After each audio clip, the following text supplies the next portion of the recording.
TinkerCAD tips, welcome back. This is TinkerCAD 101, lesson number 3. So if you want to find the 2 previous lessons, click on my bio up there. Look back through my previous videos. It should be right before this one. You can always click on my TinkerCAD tips playlist and see all of my tutorials and tips. That's available. There's almost, I think, nearly 600 of them now, going back about 3 years. So in this lesson, I'm going to go over again a few more of the shape generators and show you some of my favorites. I know a lot of people use some of these shape generators quite a bit because of what they can do. And again, the shape generators can be found over here to the right. Now we can also do a search here, search on shapes. So if I click up here, let's say for instance I want to type in the word font. Here I have some here. Here's one of my favorites. This is the custom font text shape generator. We can type in our own text here, for instance my name, and we can also use this with fonts that we've downloaded from the internet and have converted into SVG files. You can click on this here, you get the dialog, you find the SVG file on your computer and bring it in, and then your text will appear in that font that you've downloaded. This is one that I've used quite often. Let's go ahead and delete that one. Let's see some others that we've used here. Oh, there's a lot of high definition ones here. For instance, sphere.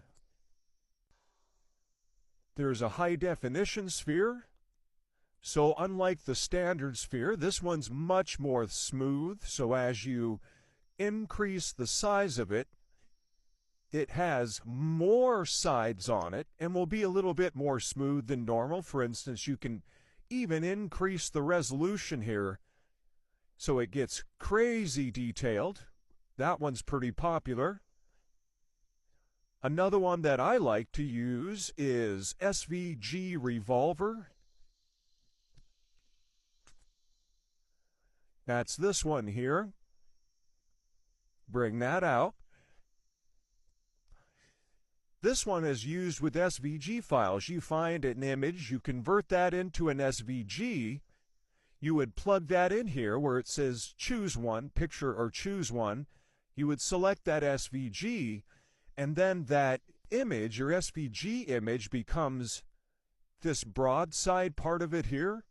And then using the dialog, you can change the sketch height, the inside diameter of it, the number of sides, in other words, how detailed this is as it goes around, the sketch rotation, how that sketch should be rotated in 3 dimensions, and then the revolve angle, how far around 360 degrees that it can be shown. And there are tons and tons and tons of these shape generators that are available to you in TinkerCAD. Feel free to explore a lot of those. I think if you go back through my tutorials, you'll also see a lot of them being used. Let's go ahead and click on that and delete it for now. All right, let's talk a little bit more about shapes. Let's get into some of these shapes here and maybe just basic movement. So let's take this pyramid shape here. I can select on it.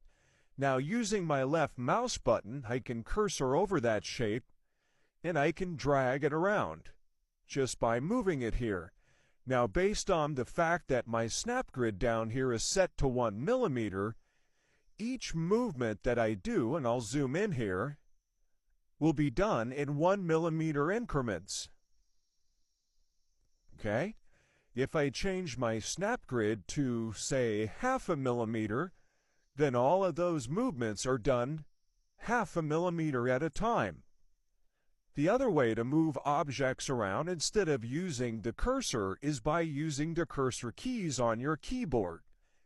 So I'll zoom in here, select that, let's go ahead and let's bump that back over to a 1 millimeter corner here. I'm going to set this back to 1 millimeter again. Now, while I have that object selected, I'm going to zoom in here. Whoops, let's move back out. There we go. If I get too close, it kind of moves beyond it here. If I cursor to the left, it goes to the left 1 millimeter. Right, of course. Now, if I cursor up, it'll move away from me, or if I down cursor, it'll move towards me. You see? The same can be done with up and down, except with up and down, you have to hold down the control key. Let me zoom in here. I'm going to hold down the control key.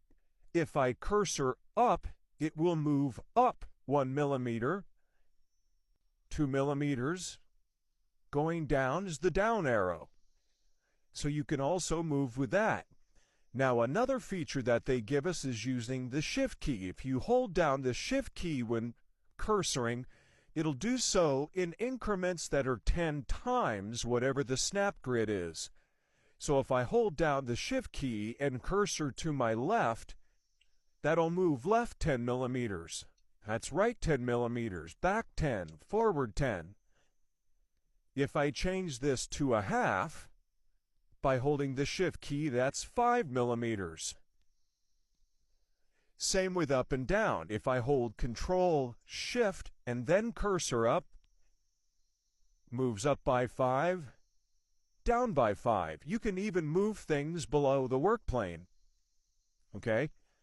That's your basic movement. So you can use either the cursor keys or use the mouse cursor itself by selecting the object and putting the cursor on it and dragging it. Now, another way to move an object up is with this little guy up here. You see this black arrow here? Ooh. If you cursor right over that, click the left mouse button, you can move your object up or down. And again, it will be in increments of whatever the snap grid says. Or if you hold down the shift key, it'll be in increments of 10 times that. Okay? If we want to drop that back down to the work plane, zoom out here, select it again. I can either hit D for drop, or I can also use this button up here, drop to work plane. Move it up. Click this button, back down to the work plane. So that's some of your basic object movement. You can also move objects into each other. That's useful. For instance, if I wanted half of this moved into that red box, I could either do it with my mouse, or I could do it with the cursor keys, or I could increase the granularity or the fine control of this by changing the snap grid. For instance, if I set it to off, that's the highest level of granularity.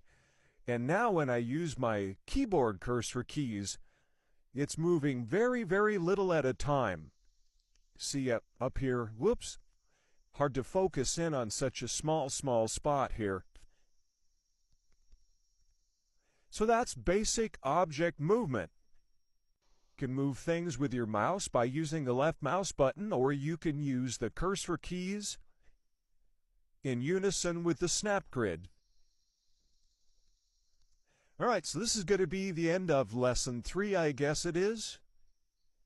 Glad you guys joined me. As always, like, follow, and repost. If you have comments, drop me those comments. If you have any more ideas for TinkerCAD tips tutorials, of course, drop those to me in a DM. Hope to see you on the next one. Happy tinkering.